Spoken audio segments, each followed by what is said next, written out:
Bismillahirrahmanirrahim. Assalamualaikum warahmatullahi wabarakatuh.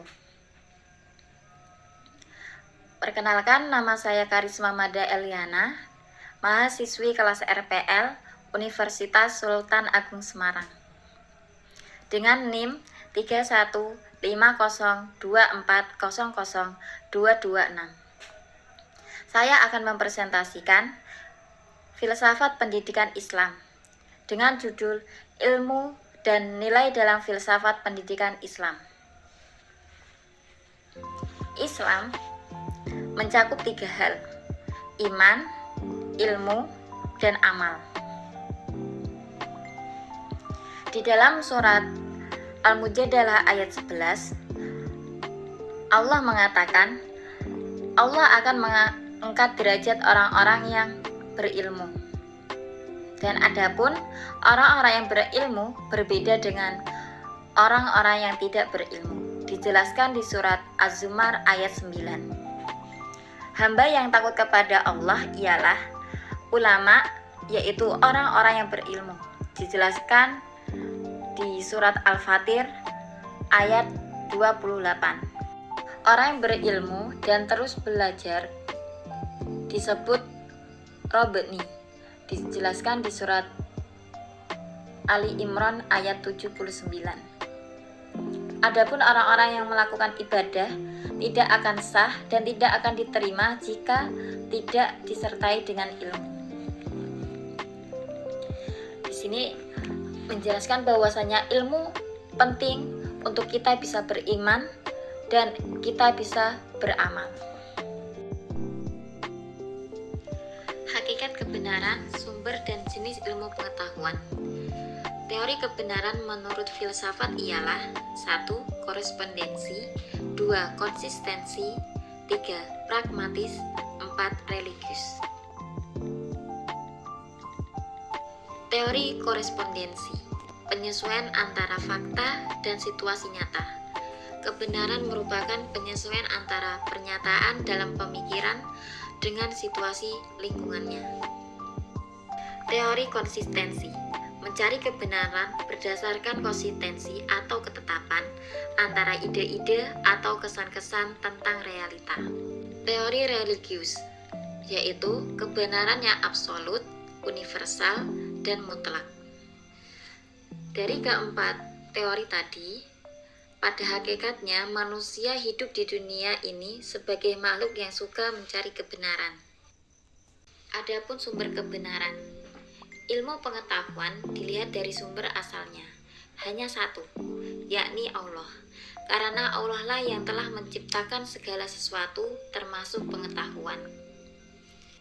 Di dalam surat Al-Baqarah ayat 238 sampai 239 yang berbunyi, A'udzu billahi minasyaitonir rajim.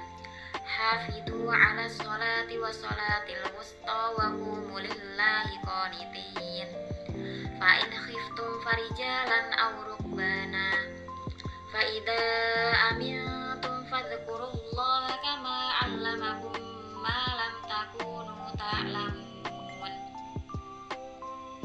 Jagalah semua sholatmu dan jagalah sholat wusta. Berdirilah untuk Allah dalam sholatmu dengan khusyuk. Jika kalian dalam keadaan takut ataupun bahagia, maka sholatlah sambil berjalan atau berkendaraan. Kemudian apabila kalian telah aman, maka sebutlah Allah dengan sholatmu. Bagaimana Allah telah mengajarkan kepada kalian apa yang belum kalian ketahui. Bismillahirrahmanirrahim.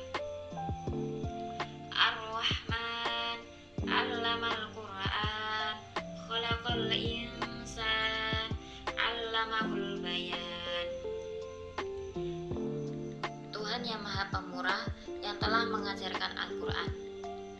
Dia menciptakan manusia, mengajarnya pandai berbicara.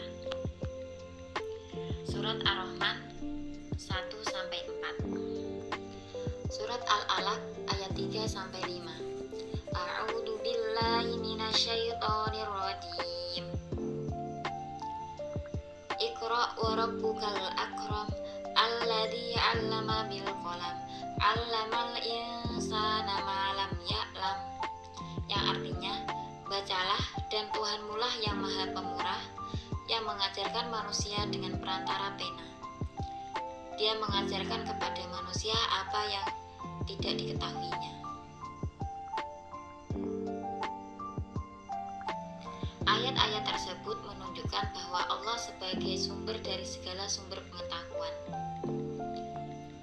Sebagaimana kami telah mengutus kepada kalian Rasul di antara kalian yang membacakan ayat-ayat kami kepada kalian dan mensucikan kalian dan mengajarkan kepada kalian Alkitab dan Al-Hikmah, serta mengajarkan kepada kalian apa yang belum kalian ketahui. Surat Al-Baqarah ayat 151. Objek ilmu dan alat memperolehnya. Objek dibagi menjadi dua, yaitu objek material dan objek formal. Objek material, manusia atau peserta didik dengan segala segi. Objek formal, segala hal yang berkaitan dengan manusia dilihat dari perbuatan mendidik yang berkaitan dengan nilai-nilai Islam. Sarana memperoleh ilmu di dalam Islam yaitu dengan panca indera, akal, dan hati. Sumber pengambilan ilmu. Menurut Syaibani 1979 bahwa siapa saja yang meneliti sejarah Islam dengan berbagai sumber dari Al-Quran dan As-Sunnah, qiyas, ijma, yang diketahui ijtihad, dan tafsir yang benar yang dibuat oleh para mujtahid dan para ulama soleh sepanjang zaman. Fungsi ilmu dan fungsi filsafat pendidikan Islam. Alat untuk mencari kebenaran sebagai prasyarat amal soleh, alat untuk mengelola sumber daya alam dan sumber daya manusia sebagai khalifah dan sebagai hamba, dan pengembangan daya kognitif atau berpikir. Fungsi filsafat pendidikan dalam Islam. Menurut Al-Najihi 1967 bahwa filsafat pendidikan berfungsi sebagai aktivitas berpikir yang kritis yang dapat menguraikan, mengkritik, memberikan dasar, kewajiban, dan nilai yang harus ditegakkan di antara pendidikan. Aksiologi. Aksiologi adalah cabang filsafat yang mempelajari tentang nilai-nilai atau norma-norma terhadap sesuatu ilmu. Kata aksiologi berasal dari bahasa Yunani, yaitu axion, yang berarti nilai, dan logos yang berarti teori. Sistem nilai dalam filsafat pendidikan. Nilai sentral, nilai sekuler, dan nilai operasional.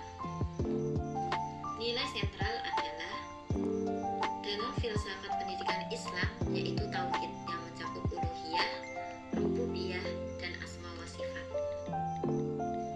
Nilai sekuler. Filsafat pendidikan Islam menjelaskan, yaitu nilai yang berhubungan dengan Allah dan hambanya.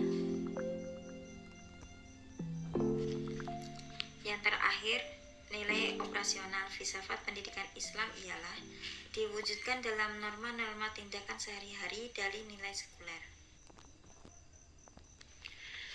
Dari nilai-nilai ini, kita bisa tahu bahwasannya nilai sentral adalah nilai yang paling utama. Karena nilai yang mempelajari tentang uluhiyah, rububiyah, dan asma wa sifat. Dari ini, cukup sekian dari saya. Banyak kurangnya saya mohon maaf. Saya akhiri. Wassalamualaikum warahmatullahi wabarakatuh.